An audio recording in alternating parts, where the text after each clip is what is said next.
next guest had the best 22nd birthday ever, a pick six and a win in the Super Bowl. Cooper DeJean, welcome back to the show. Thank you. Thanks for having me back. Good to see you. Why do you still have a voice? Are you celebrating correctly? Do we need to talk? I don't know. I've never won a world championship before, so I don't know if I'm doing it right, but I hope I am. You clearly have. I mean, you've had post-game interviews and the party and the locker room celebration. How many hours have you actually slept since winning the Super Bowl? I've gotten a few hours, not a whole lot. I've really just been laying around all day long. So yeah, I've gotten my rest that way.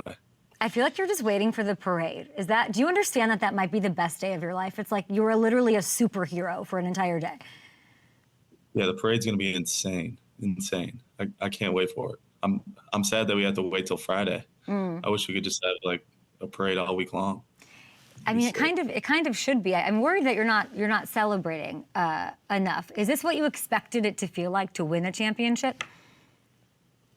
A little bit, yeah. I mean, especially in Philadelphia, you know, the fans that we have and seeing them all on Broad Street doing crazy things down that street. It was awesome. I'm glad I won it, you know, here in Philly and no other place. It's been a crazy, you know, last few days. Yeah, let's effing go. What's the craziest thing you saw happen on Broad Street? I mean, people were knocking down stoplights. I saw videos of that. I don't know if that's legal or not, but I saw videos of that. I saw some fireworks going off in the middle of the crowd.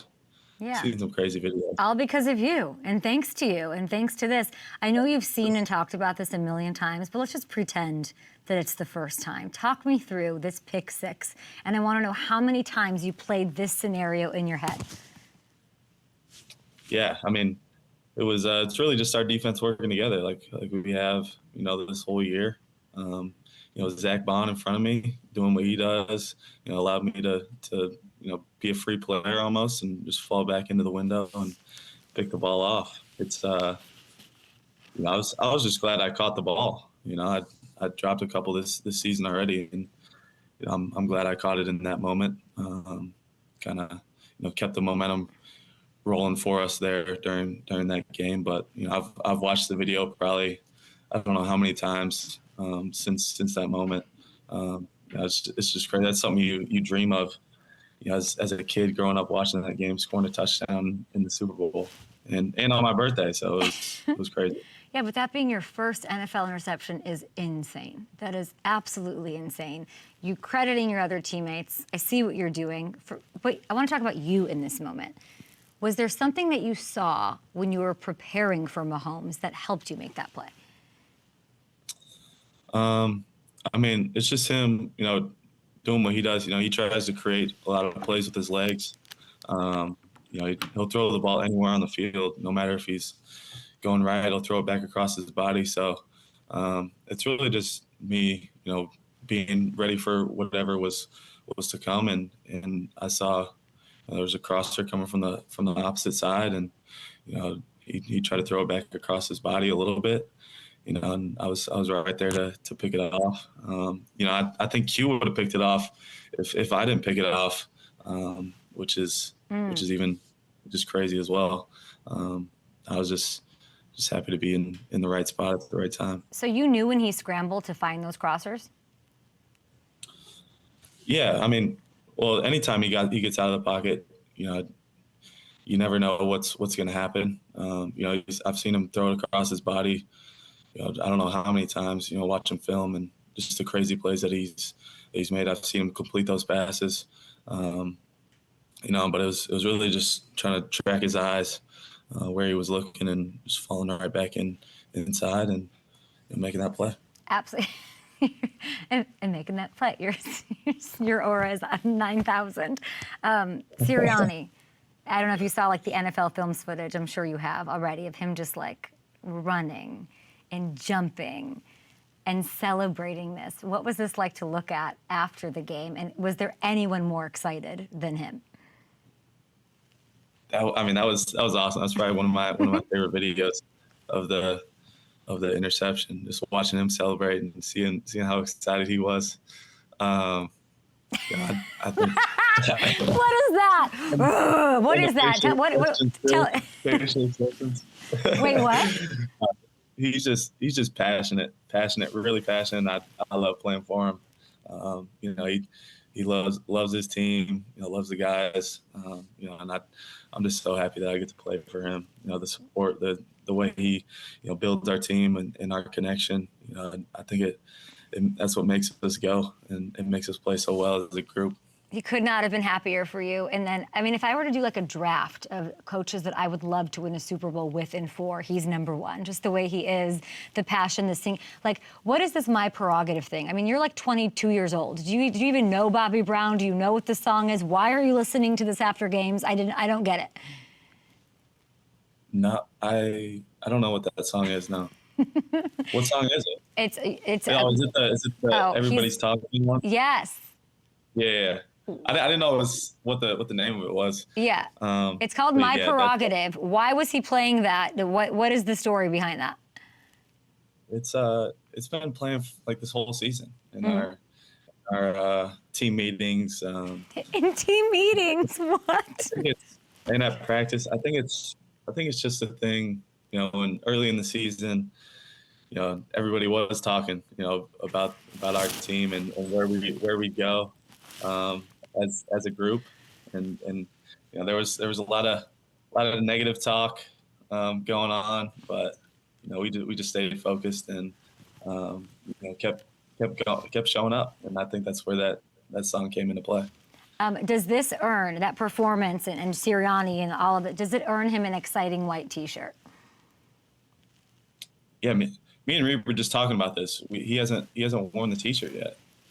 Who? So we got Coach Sirianni. Oh, you gave him one?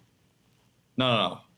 We haven't given him one, but no, we got to get him one and get him to wear it. He hasn't put it on yet. He always wears like some sort of T-shirt with the players on it, whether it's their own merch or something online that he saw.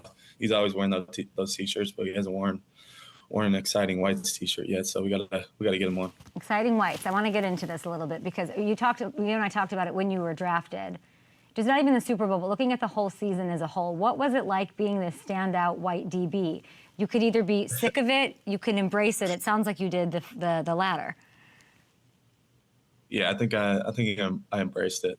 Me and Reed embraced it, being together. To be honest, it hasn't really crossed my mind a whole lot. You know, being a white defensive back, I kind of just go out there and try to play, you know, the same way all the time. You know, just fly around, fly to the ball, play confident. You know, a little confidence to me, moxie on the field. You know, that's just the way I go about it, I guess. That's never really crossed my mind. How much is it brought up on the field? On the field, like during games? Yeah, like in the friendly banter. How much is it brought up? Oh, never. I haven't heard it. No one's talked trash to me and said something about it or anything like that.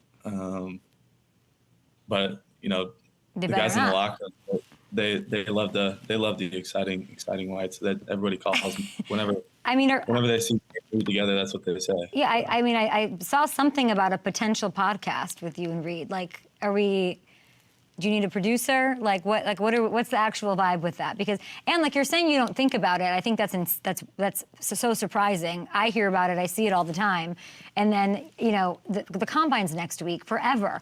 Every white DB forever is going to be compared to you. Do you know that?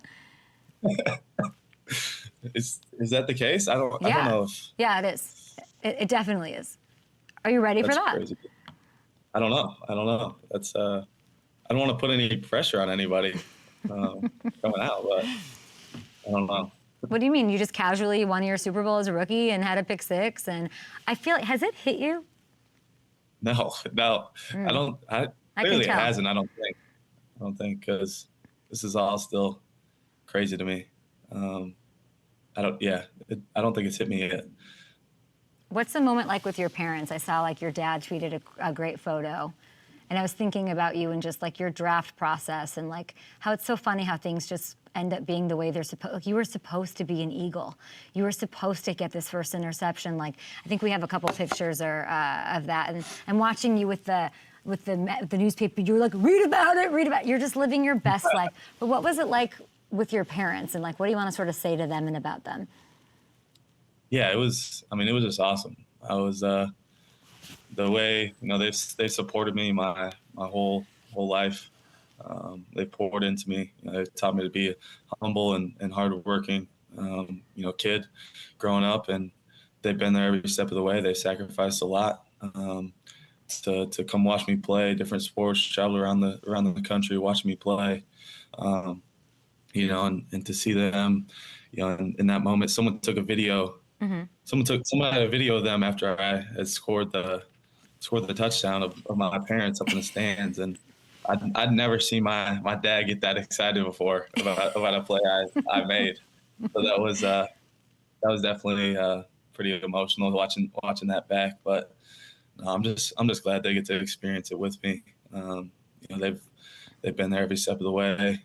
From since I was a little kid, and then to draft day when the first day I was pretty disappointed. Not that first day, and then everything God has a plan, and everything worked out, and now I'm a Philadelphia Eagle and Super Bowl champ, so it all worked out. What did your dad say to you when you saw him? I think he almost started crying when I gave him a big hug. He actually brought up draft day. Wow. He said, just think about how disappointed you were on draft day, that first day, and now here you are, and everything's worked out. So. Love that. Jalen took the MVP home. You won the fan vote. Did you see that? The fan vote? Yeah, you won the fan vote, I guess, for MVP. I don't know what that is, but that's pretty nice. Like, obviously, like you're Philly fans eating this up. You're never going to pay for a Philly cheesesteak ever again. You belong there. I love that. I wanted to ask you a little bit just about Fangio and what this was like. I'm a little worried. I don't want to bring like you're in celebratory mode. Like 38 years, is a long time, and now he's a Super Bowl champion. I'm a little like, are you going to have to keep him unretired? Like, what's the conversation about like Fangio not running off into the sunset here? No, we got to get him back. We got to get him back. We can't let him off that easy. First year in Philly and getting a Super Bowl ring. I think he's got to come back, right? Just the way he coaches, the passion he has. I don't think I could see him not still coaching. I think he's got a lot more left in him. There were a lot of similarities to the way this team played in Super Bowl 55 Tampa. It was like all anybody was saying. Like during the game, Drew Brees was saying, like, it's Tampa. We're sitting in the suite talking. Chris Collinsworth said it yesterday. Dwight Freeney said it on Monday. How often was that game and game plan brought up in the 2 weeks building into this game? The Tampa game? Mm-hmm. I don't know if we really talked about it or thought about it at all. Really, I saw stuff after the game. There's a lot of because I think we played a lot of zone and Tampa did the same thing and rushed the quarterback with 4 D linemen, played zone a lot of the game. So yeah, I could see the similarities, but we never really talked about that throughout the week. Leading up to the game. So I thought maybe Vic had you guys watching that game. Watching the Tampa game? Yeah. No, I didn't watch it at least. Yeah. He didn't. Just curious. He didn't bring it up in the meetings. There was this crazy stat, I don't know if you saw this too, that came out, that the defense didn't blitz once during the game, right? It's just like insane.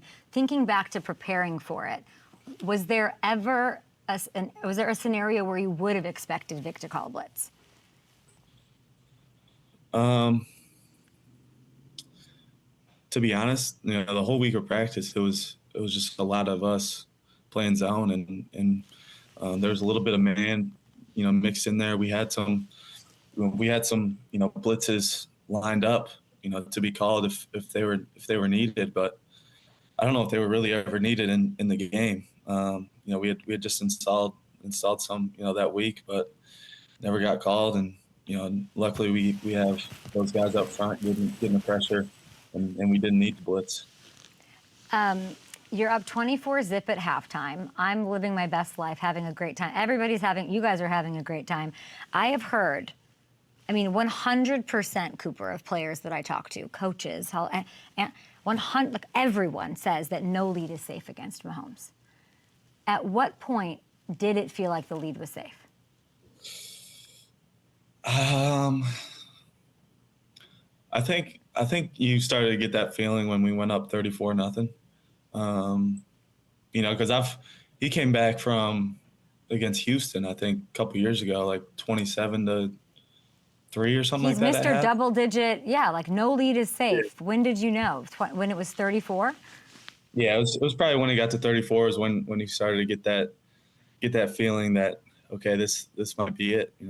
We might have, just sealed the deal, right there. But there's still that, thought in the back of your mind, like, oh, you still got to go out there and finish the game. This is Patrick Mahomes, and he's one of the best quarterbacks to ever do it. Yeah, I think sitting in the crowd, that Smith touchdown was the dagger.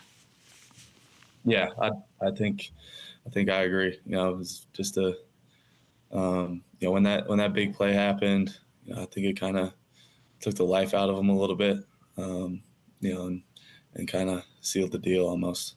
Were you stunned like a lot of people were? Not stunned, but were you just like, what is going on? Like the whole, any part of you? Like this is, not that it felt easy, but like it looked easy. It looked easy. Yeah, it definitely didn't feel easy, I don't think. But yeah, I had confidence in our team that we'd win, but I didn't know it'd be in that fashion. Good for you. But I think we just went out there and did what we've been doing all year, and it was dominant. You don't make it sound that hard. I gotta be honest with you. At what point? Let's give some love to your quarterback, okay? At what point you go up against him in practice, like he was in his bag, he was in a 10 out of 10 way. When did you realize, whether it was that day, pre-game, sometime in the week leading up to the game, that he was in his bag for this one? He's been doing it all year. People just don't give him the credit that he deserves, because we got another incredible player, in Saquon Barkley on our team, but what Jalen's done this year and the way he's led our team, through the ups and downs, it's been awesome to watch, especially as a young guy, watching him do his thing, the way he throws the ball down the field and the way he uses his legs. I guess some people don't think he can throw the ball down the field, is what I've been hearing. Mm-hmm. But if you watched him at all, even throughout these playoffs, especially the last two games, the conference championship game, and then this Super Bowl game, he's one of the best quarterbacks in the league right now. And is he top five? Should he be looked at as a top 5 quarterback? I'm talking Mahomes, Allen, Lamar, Burrow, Jalen. Where does he fit in? Oh, he's right up there. He's on my team, so I think he's the best quarterback in the league. I think just the way he throws the ball, the work that he puts in, I see it every single day. I think he's the best in the league. I'm having a lot of fun watching him at Disney World, and sort of have to. I don't know if it's have to. I don't know him well enough to know if he enjoys it or would rather just not do any of it. What is it like seeing him become the center of attention like this? Yeah, I don't know if he. I don't know if he enjoys it. Mm-hmm. But I'm happy for him. I'm glad he's a Super Bowl champ, Super Bowl MVP. He should enjoy it. He should be the center of attention. And look at him, Cooper. Look at him with Minnie. What do you think he's thinking right here? Read your quarterback. He's probably how long am I? How long do I have to stand up here on this? That's the vibe I get. That's the vibe I get. He's like, what is all? And then he was on like the Tonight Show last night. Like it's very, very fun to watch.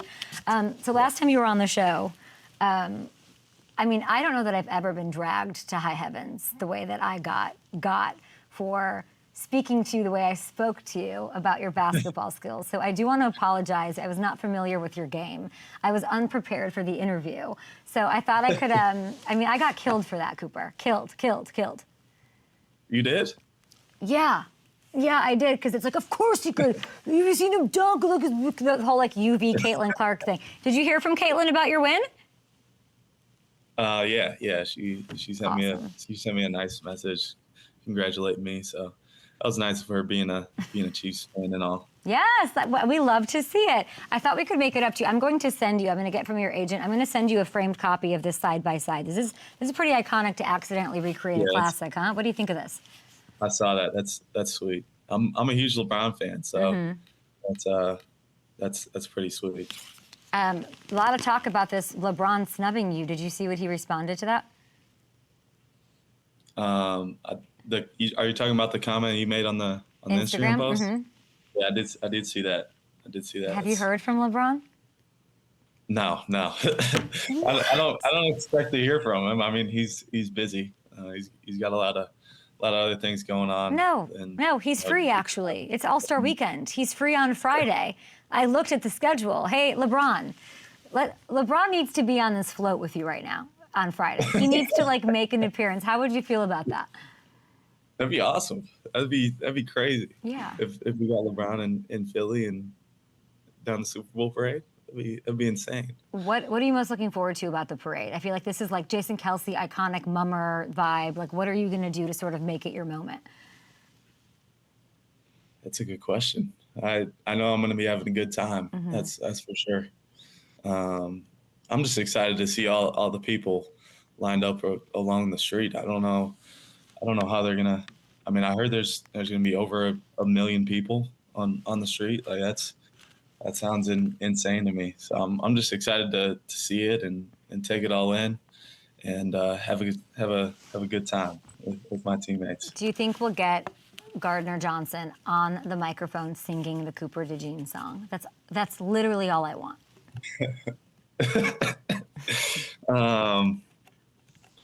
I'm sure if he gets the microphone, something's gonna happen with him. Something's gonna happen. He's gonna say something or cornerback one. He locked down your number one option.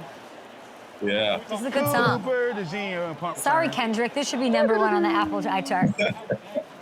Cooper DeJean. Some dude on TikTok made the song, and I guess he just put his little twist to it. Yeah. Okay, I have a new 1v1 for you. Ready? Yeah. You hate me, Cooper. Mac McClung. Never heard of him. He's gone back-to-back as the NBA Slam Dunk Contest champion. Could you beat him? Heard of him? Could you beat him and break up another three-peat? You've never wait, hold on. You never heard of him? No, I have, but I'm not a hoop girly. I'm not. You gotta get on that. I'm not a hoop girly. I'm going to try. I don't know if I could beat Mac McClung. I don't got a whole lot of tricks in my bag for basketball, to be honest. I do a 360 windmill. I can throw it off the glass, do a little something like that. But I don't know if I got all the 360 between the legs, like at the same time. What do you mean? I hate hearing you talk like this. You're like the most confident. Come on, don't do this to the exciting whites across the country. I mean, I'd love to be in the competition and see what I could do. Before Mac McClung's on a different level. Before I let you go, let's go through some of these celebrations. I haven't seen these. I don't know if you have. I wish you weren't seeing any of this. I feel like you should be like swinging from chandeliers at some day club somewhere with like a bottle of champagne. But anyway, here it is. We're gonna have you rank these dunk contest style 1 to 10, carrying a telephone pole. Oh my gosh, wait, is it a stoplight or a telephone pole? I don't know. It looks like a movie set. There's gonna be 10 options here. Yeah, this looks like Gotham. This has got to be like How much do you think that weighs? A lot. Yeah. Probably a lot. Did you have I a don't know moment if with the that's- Lombardi? I couldn't find it. It's 7 pounds. It's shiny. Did you have a moment with that thing? I touched it. I held it a couple times. Took some pictures with it, but Okay. I mean, Cooper. Okay, let's see I have- what's this next one. Let's roll through these, and we'll let Cooper go take a nap here. Burning Kermit the Frog. Oh, this is not okay. I don't like this yeah, one. I don't know about that. I don't know about that. 0 to 10. We're gonna give this. I'm giving this a 0. What are you giving this? Yeah, 0. Do better. Rolling down a ramp on carts. Oh, this is fun. I love that. I love that. That's I'll give that one a 9 out of 10. 9 out of 10. Fun for the That's whole pretty family. How about the tush push versus the cops? This I got to see. Do we have any music? I'd love some music for this segment. I'm just going to produce this up a little bit. They didn't make it. They didn't make it through, so I don't know if. Oh, yeah. Do the play-by-play for this. Yeah, I mean they didn't. They're going from about looks like 5 to 10. It looks like 10 yards. I don't know if you want to touch push from that far away. So I don't. I mean, I don't know about that one. That's a questionable call there by the offensive coordinator on that one. And let's look at Howie's dance. This I also have not seen.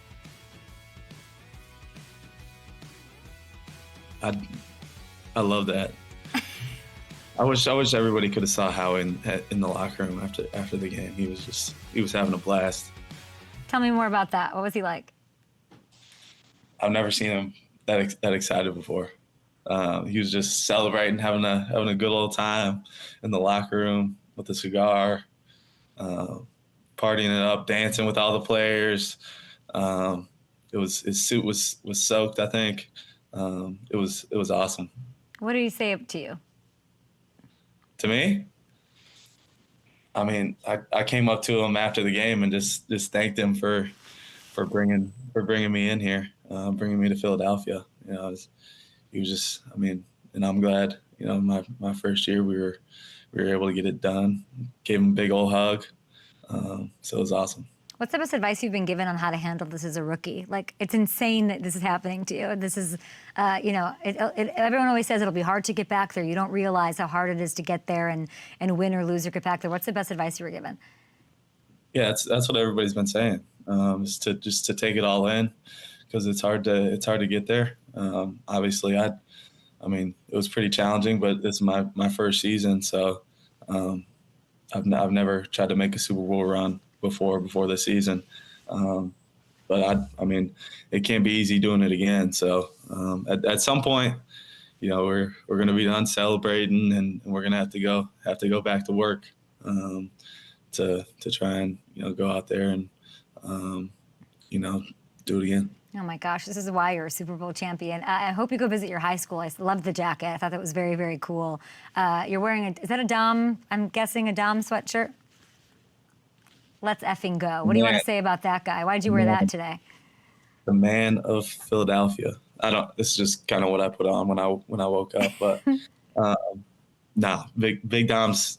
I mean, he's the coolest person I've ever met. You know, he just walks around with his sweatsuit on, got the matching shoes, his glasses, always has a hat on, got a nice little watch on, his Italian chain pendant. But he's awesome.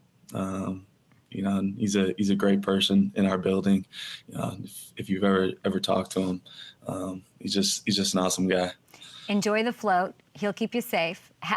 Have a good time. I think that's what you should work on. I feel like let's work on having a great time at the parade. I think you're going to feel like a superhero. Congrats to you, to your agent, to your family, to your girlfriend. You guys were all celebrating. It was really beautiful to see. Thanks for taking the time to talk to us. And get back to work. I think you need to improve on a bunch of things for next year. Yeah, thank you.